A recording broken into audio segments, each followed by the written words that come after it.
Hi friends, આ છે આપણું આ દિવેલાનું ખેતર. આપણે દિવેલા કર્યા છે, તમે જોઈ શકો છો. આપણે દિવેલા આપણા નેટિવ દિવેલા કર્યા હતા. તમે જોઈ શકો છો આ લાલ કલરના આપણા દિવેલાની ગોળિયા આવી રહ્યા છે. આજે હું તમને બતાવીશ દિવેલાનું રિઝલ્ટ. તમે જોઈ શકો છો આપણે લેટ કર્યા હતા, તો આજે હું તમને બતાવીશ દિવેલાનું ખેતરને કેવા દિવેલા આવતા હોય છે. તો દેખજો, તમે ધ્યાનથી વિડીયો જોતા રહેજો લાસ્ટ સુધી. તો ફ્રેન્ડ્સ દેખો, આ છે આપણું આ દિવેલાનું ખેતર ને આવા હોય છે દિવેલા.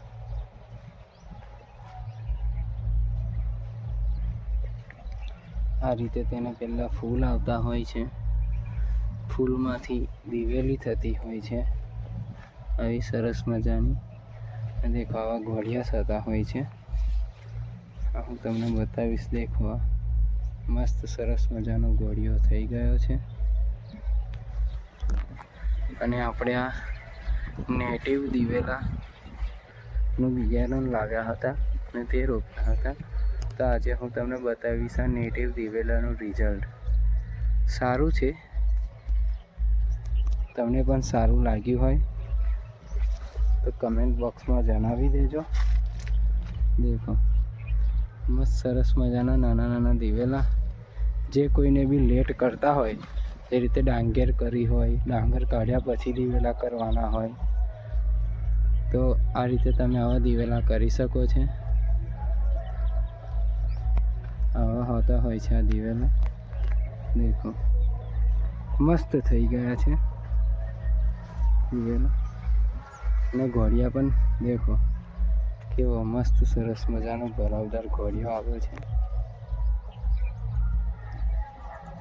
છે ને.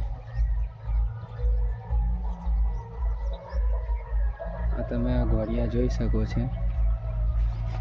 દેખો,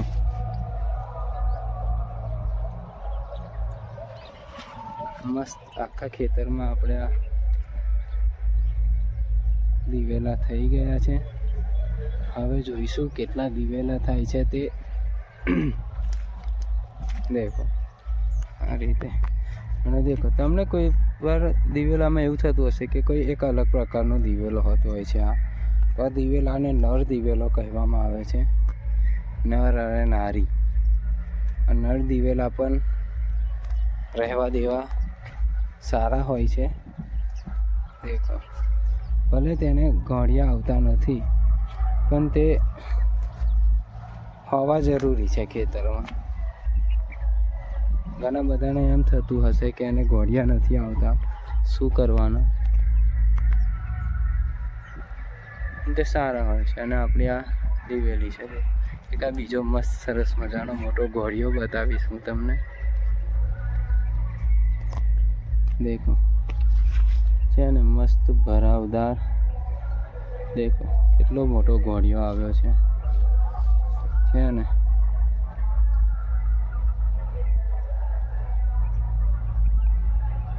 આ તમે જોઈ શકો છો. આ અલગ અલગ પ્રકારના મોટા વચ્ચે મોટા મોટા ઘોડિયા. સારું રિઝલ્ટ છે. તો મિત્રો, આ વિડીયો તમને સારો લાગ્યો હોય તો લાઈક અને કમેન્ટ જરૂર કરજો. અને ફોલો કરવાનું તો ભૂલતા નહીં આપણી આ ચેનલને. હવે સરસ મજાના વિડીયો જોવા માટે.